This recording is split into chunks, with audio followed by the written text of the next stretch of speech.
हम आपको एक घटना बताते हैं, बड़ा आनंद आएगा। राजस्थान में उदयपुर में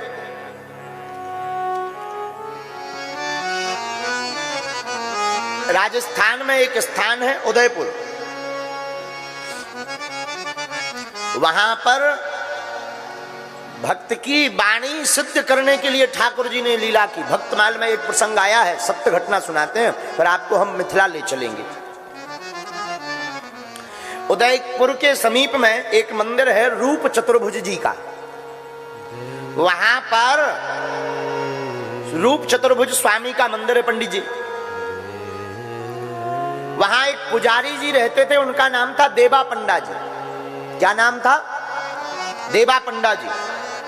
बड़े ही साधक, भोले भाले, सत्य घटना बता रहे हैं हम आपको। भगवान पर इनका बड़ा दृढ़ भरोसा, खूब भक्ति करते, सरकार की खूब सेवा करते, भगवान को खूब ध्याते थे। वहां के जो राजा थे उदयपुर नरेश, उनकी आदत थी प्रतिदिन शाम के समय मंदिर में प्रणाम करने आना। तो पुजारी जी क्या करते थे, भगवान के गले की माला राजा जी के गले में डाल देते थे और भगवान को शयन करवा देते थे। एक बार एक विचित्र घटना घटी।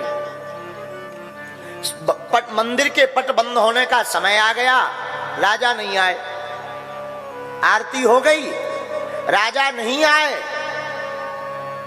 तो पुजारी जी ने सोचा आज आने वाले नहीं है, कोई बड़ी व्यस्तता रही होगी राजा की। तो सोचा रोज तो राजा के गले में माला डलती है, आज क्यों ना अपने ही गले में डाल ले। सोई माला उतारी और अपने गले में डाल दी। माला को डालकर बैठे ही थे, तब तक मंत्री भागा भागा आया कि राजा की सवारी आ रही है। अब तो डर गए, मंदिर बंद हो चुका था, पट बंद हो गए थे। अब भला करें भी तो करें क्या, माला के बिना राजा जाएंगे नहीं, और गले में हमारे माला देखेंगे तो निष्कासित कर देंगे सेवा से कि तुम ही राजा बन गए हो, क्योंकि उनकी परंपरा में ही माला डाली जाती थी राजा के खानदान में भगवान की रोज। तो पुजारी जी ने जल्दी जल्दी झट से माला उतारी और एक दोना पत्तल लिया, उसमें मोड़कर रख दी कि हम अब भगवान क्षमा करें, हम आज झूठ बोल देंगे, ये भगवान का ही निर्माल्य है। राजा आए, राजा ने प्रणाम किया, इन्होंने माला ली, लीजिए हुजूर सरकार, लीजिए माला, भगवान का निर्माल्य। माला को राजा के गले में डाल दिया।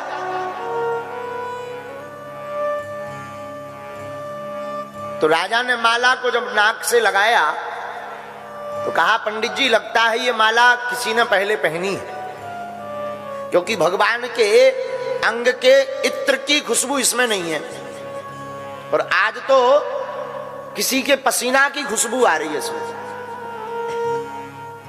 पुजारी जी ने कहा, नहीं महाराज, भगवान के ही अंग की माला है, झूठ बोल दिया। राजा ने कहा, देखो पंडित जी झूठ मत बोलो। नहीं महाराज सच बोल रहे हैं। राजा ने माला को निकालकर गौर से देखा, उसमें पंडित जी के सफेद बाल पकड़े गए। राजा ने कहा, देखो पंडित जी, एक तो तुमने झूठ बोला कि भगवान का निर्माल्य है, अगर ये भगवान का निर्माल्य है तो इत्र की खुशबू गायब है। दूसरा, इसमें ये जो केस आए हैं, बाल आए हैं, ये सफेद क्यों हैं? ठाकुर जी के बाल तो काले और घुंघराले हैं, ये तो एकदम सफेद है। ये तुम्हारी गले की डली हुई माला है। पंडित जी ने और झूठ बोल दिया। एक अति दूसरे अति को जन्म देती है, एक झूठ दूसरे झूठ को जन्म देता है। पंडित जी ने कह दिया, नहीं, भगवान के बाल ही सफेद हो गए। राजा बड़ा हंसा कि बड़े झूठबाज हो, भगवान को बुढ़ापा आ गया क्या? तो पंडित जी बोले लग तो ऐसे ही रहा है। अरे भगवान के कल तक बाल श्वेत नहीं काले थे, एक दिन में कैसे सफेद हो गए हैं? आपको शर्म नहीं आती झूठ बोलने में? एक दिन में सफेद कैसे हो गए? पंडित जी बोले नहीं महाराज सफेद हो गए। राजा बोले सुनो, हम 4 बजे सुबह प्रातः काल आएंगे और भगवान के बाल अगर हमें सफेद नहीं मिले तो घोर दंड आपको प्राप्त होगा। अब पंडित जी ना तो हां बोले ना, क्योंकि इन्हें पता था कि भगवान के बाल सफेद नहीं काले हैं, और झूठ बोल दिया। अब तो तमाशा देखने वाले लोगों की लेन लग गई। ये संसार भी बड़ा विचित्र है, पहले दर्शन करने नहीं आते थे, लेकिन तमाशा किसी का हो गए सो देखो तुम। अब तो सब राजा के कान भरने लगे कि ऐसी पुजारियों को नहीं रखना चाहिए जो झूठ बोले। भगवान के नजदीक भी झूठ बोल रहे हैं। रात हो गई, पंडित श्री देवा पंडा जी पुजारी जी मंदिर के बाहर बैठे। राजा तो चला गया, पुजारी जी मंदिर के बाहर बैठे बैठे रो रहे हैं। आंखों में आंसू भर के कहते नाथ भूल तो हो गई, हमने झूठ भी बोल दिया, पर क्या बताएं, भय के कारण हमारे मुख से झूठ निकल गया। अब प्रातः काल आपके बाल काले मिलेंगे तो राजा हमें मार डालेगा। सरकार हमें मरने में भी दिक्कत नहीं, पर इस घटना के बाद कोई भी मंदिर के पुजारियों पर भरोसा नहीं करेगा। सब कहेंगे मंदिर के पुजारी तो ऐसे ही झूठ बोलते हैं। आंखों में बार बार आंसू भर गए, हाथ में माला लेकर के ठाकुर जी को पुकार कर कहते राखो लाज हमारी गिरधारी, राखो लाज हमारी, राखो लाज हमारी। हे ठाकुर जी, अब आप ही हमारी लाज रखो, तुम में कौन हमारो जग में। हंसी करे नर नारी, हंसी करे नर नारी। सारा संसार हंसी करेगा। अब आप हमारी हंसी उड़ने से हमें बचा लो। पूरी रात पंडित जी रोते रहे। प्रातः काल होने को आ गई, आंखों से आंसू बंद नहीं है। भैया हमारे ठाकुर जी बड़े दयालु हैं, ये भक्त की आर्तनाद पुकार को सुनकर भगवान सब कुछ विस्मरण कर देते हैं।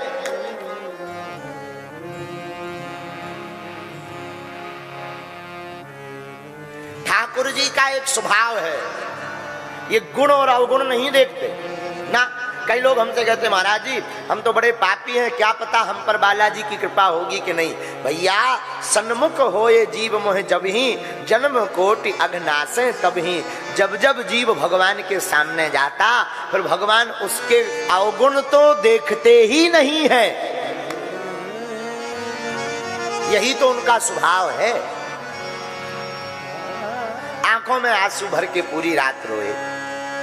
तुम बिन कौन हमारो गिरधारी, तुम बिन कौन हमारो गिरधारी, तुम बिन कौन हमारो गिरधारी, तुम बिन कौन हमारो गिरधारी। राखो लाज हमारी,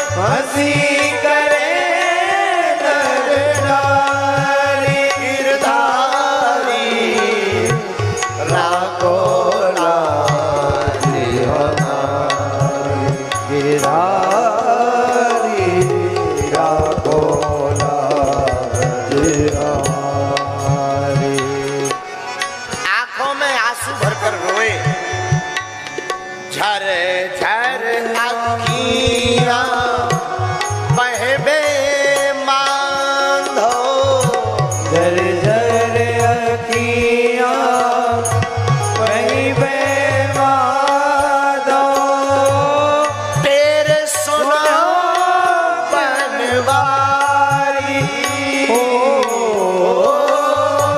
तेरे सुनो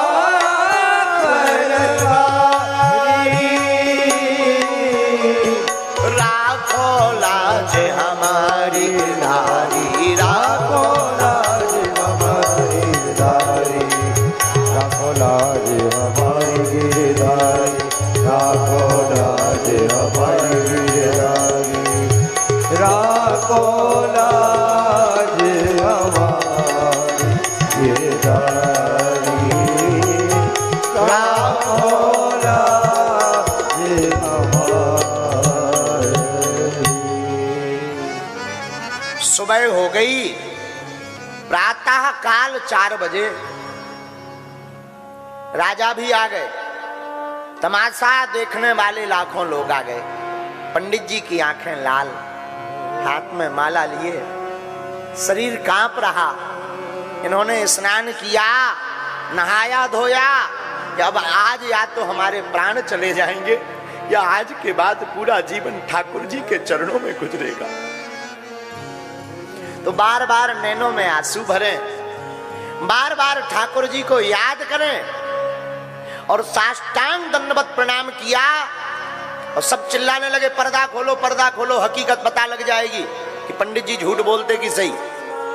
बताओ एक दिन में कैसे काले बाल सफेद हो सकते हैं, पर्दा खोलो। पुजारी जी ने पुनः दंडवत किया, सरकार हमें अपनी छवि की नहीं है, हमारी इज्जत कल जाती हो आज चली जाए, पर नाथ हम पुजारियों की छवि ना जाने पाए, लोग कोई भरोसा नहीं करेंगे वरना ठाकुर जी। और आर्तनाद सुर में दोनों हाथ उठाकर हे गोविंद, हे गोपाल, हे गोविंद, हे गोपाल,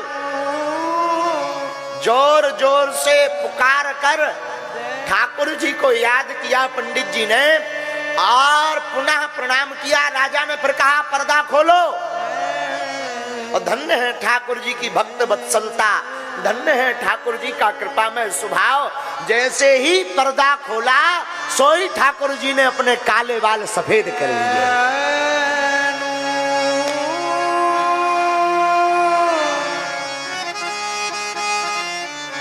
राजा आश्चर्यचकित हो गए। किसी ने कहा कान में कि भगवान के ऊपर रात को पुजारी जी ने पेंट कर दिया है सफेद बालों का। राजा ने कहा हम चेक करेंगे। पंडित जी तो गदगद हो गए, भगवान ने हमारी लाज रख दी। राजा ठाकुर जी के नजदीक गए, बालों को हाथ में लिया, एक बाल जैसे ही झटका मारा सोई भगवान की नाक सिकुड़ गई और सिर से रक्त बहने लगा। अब तो पुजारी जी गदगद होकर नाचे और राजा को बड़ा पछतावा हुआ। तब तक आकाशवाणी मंदिर के अंदर आवाज आई, हे राजन, आज के बाद उदयपुर शहर के गद्दी का कोई भी राजा इस मंदिर में प्रवेश नहीं करेगा, अगर करेगा तो उसका विनाश हो जाएगा, क्योंकि तुमने भक्त की परीक्षा ली। आहा, पुजारी जी का पूरा जीवन ठाकुर जी के चरणों में फिर बीता। भैया मेरे छत्तीसगढ़ के पागलों, इस कथा का मतलब है जो भगवान गुरु वचनों पर विश्वास करके मानता है, ठाकुर जी उस भक्त की लाज बचाने के लिए किसी ना किसी रूप में आ जाते हैं।